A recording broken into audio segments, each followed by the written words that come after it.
Hello viewer, Red Velos here.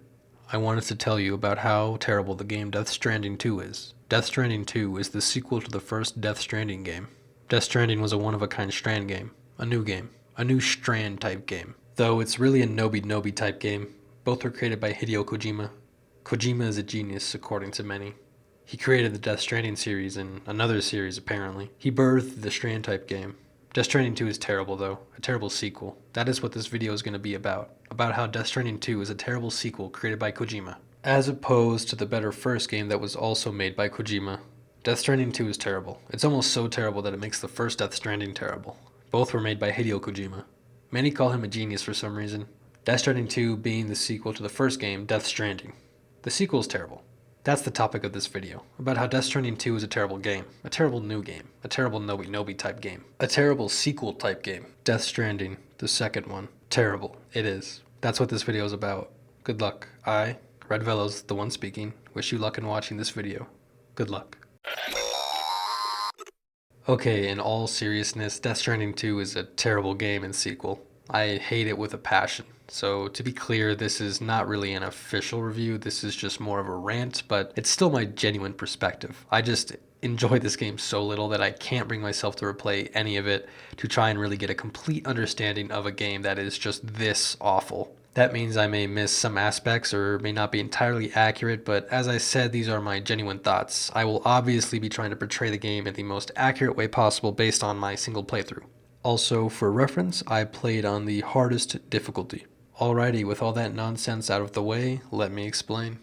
Death Stranding 2 feels like a game made for people who hated the first one. It does nothing meaningful to improve the delivery gameplay loop. It makes like 3 attempts, but fails horribly and focuses much more on the terrible combat in a delivery game. Or at least the first one was a delivery game.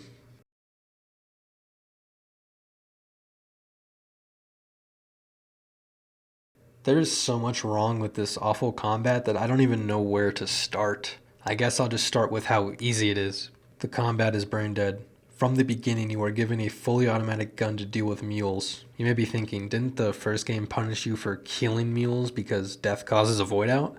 Yes, that's right, but in this game, every combat choice is non-lethal. Right from the beginning, you have incredibly effective weapons that allow you to never worry about a void out, so you can just run around guns blazing. It only gets worse when you get more weapons, and this game loves to give you weapons. The dumbest one is the vehicle turret upgrade. You can literally mindlessly drive around while your vehicle shoots things for you. For you. You don't have to actually do anything but drive in a circle.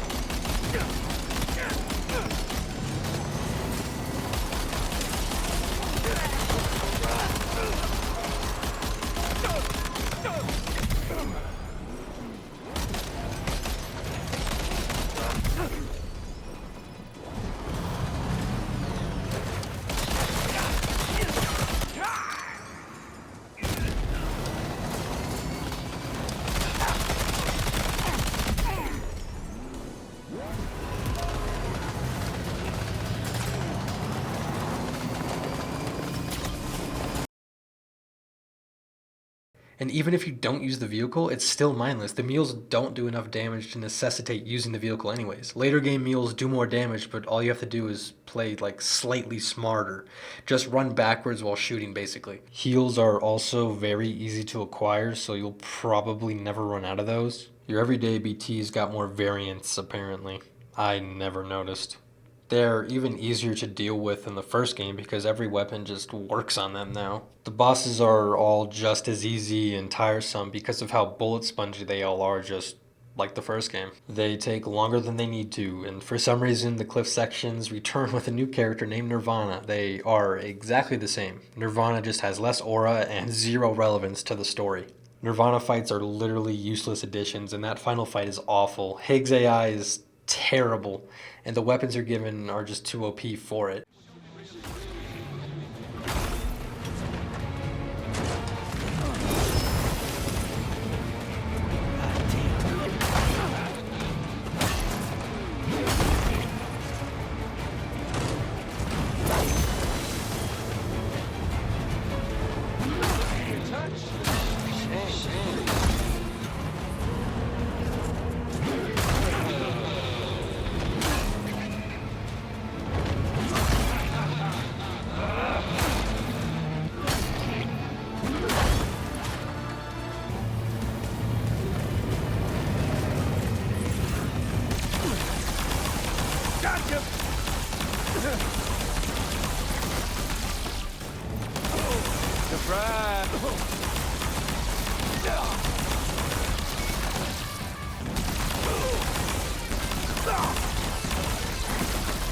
Then there's the super scripted QTE type end to the fight, which is just awful. All hype moments in Aura without the good writing or game design, and honestly, the hype moments in Aura aren't even that good. The combat is just awful overall. It was in the first game, but at least it was more or less optional. Many boss fights weren't, but the mules at least were.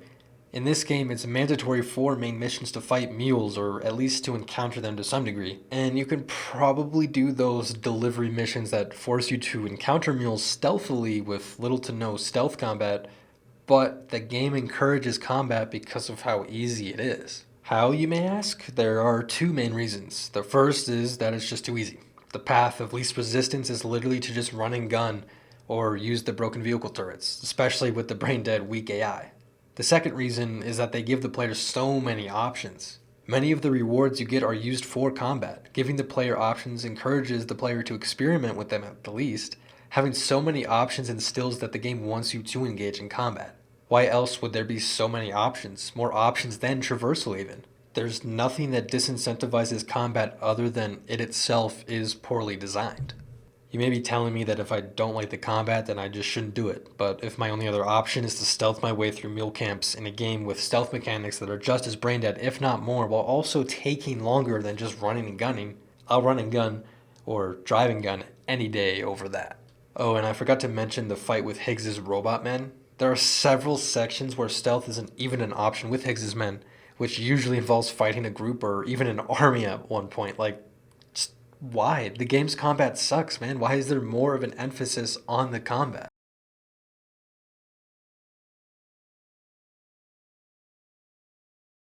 As I said, there's nothing that meaningfully improves the delivery gameplay. The best thing is some quality of life features, specifically the wheel for navigating your inventory instead of having to open a menu. It just makes things more tolerable. However, everything else is either the same or worse, and a lot of the times, it's just worse. Where to begin? They make a few attempts at expanding the traversal mechanics, but they don't really do anything. The two big ones are weather and natural disasters. These are actually neat ideas until you realize that they don't do anything.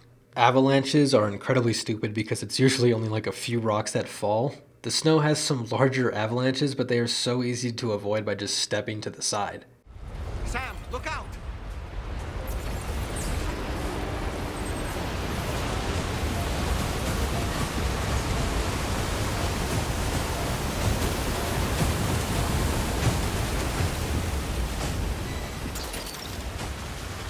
They happen as a result of an earthquake that just kind of pauses the game at seemingly scripted moments. The weather events like dust storms don't do much. They make you slower and drain your stamina faster, I think, but I never had to adjust my playstyle as a result of the weather. It just slowed me down a little bit. Oh, and dust storms are notably known for reducing visibility as well, which could be a fun addition, but the scanner you have from the beginning counters this completely. You never do not have the scanner. This addition ultimately leads to just nothing. Again, it just doesn't do anything. The river floodings don't really change much either. Getting across the water was never really an issue. A ladder or two negates them. Floating carriers can usually just fly right over. Vehicles can drive through them pretty easily, and you can just walk through them as you probably have enough stamina because it's not hard to maintain it at all. I always felt like I had stamina with a few exceptions when I purposefully nerfed myself for science. These events don't give me a reason to care, so why should I? They're weak gimmicks. That's really all that adds to the delivery gameplay. Like, that's it.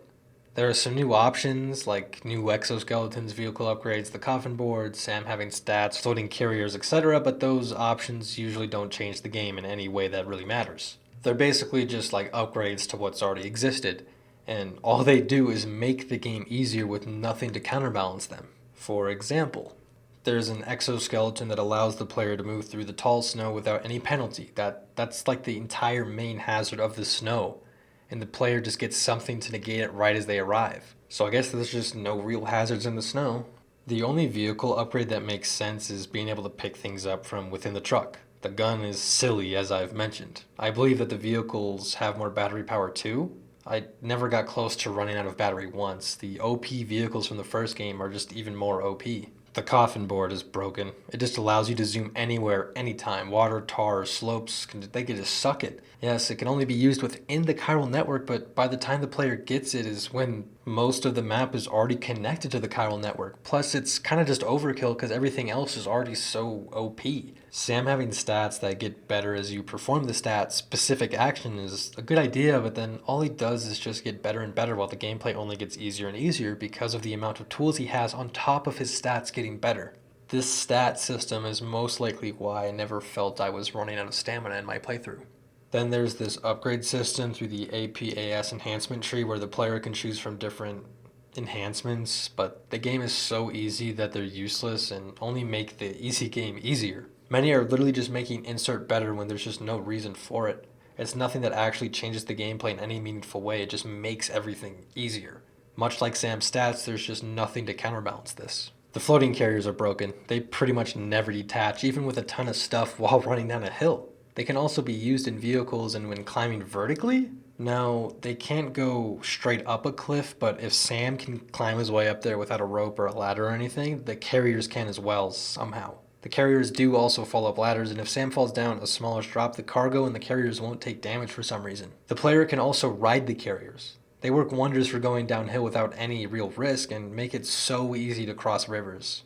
They're just so broken. There are other new options, but I think you get the point. There's just nothing to counterbalance how much easier these things make the game. I still find it funny that there are more new options for combat than traversal.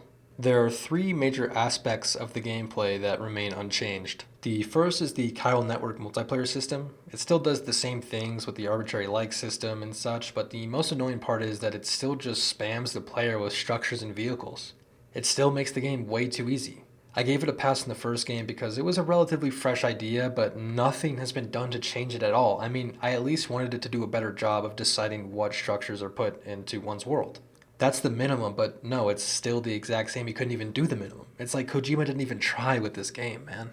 The second is the delivery missions. There's not a single new one. Well, there are the animal ones, but those literally just involve walking up to an animal and pressing one button, and then you're just treating it as any other package. I mean, just look at this. I just run up to this supposedly fast animal and capture it effortlessly. It doesn't change anything about anything. Everything else returns exactly the same. There's nothing new to, increase the challenge or anything. Again, it's like Kojima didn't even try with this game, man. The third is the abundance of resources. The player still gets so much, and it's honestly even worse with the mining structures the player has access to now. There was never a time when I was struggling to get resources just like the first game. How is this not changed? As an intended broken record, it's like Kojima didn't even try with this game, man.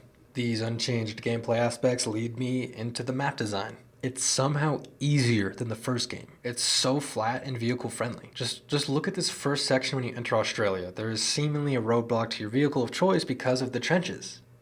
But you can actually just drive around it effortlessly, so it doesn't matter. This is what the map design consists of. There is at least one easy path for vehicles that is pretty obvious. Where's the escalation from the first game? It makes everything about the difficulty I've already complained about even worse. A harsher map design could have been that counterbalance that I was talking about earlier, but that is far from the case. It only makes the game easier. It also leads to every area feeling the same gameplay-wise. I go through every area the same way, even the snow. It's just so unengaging.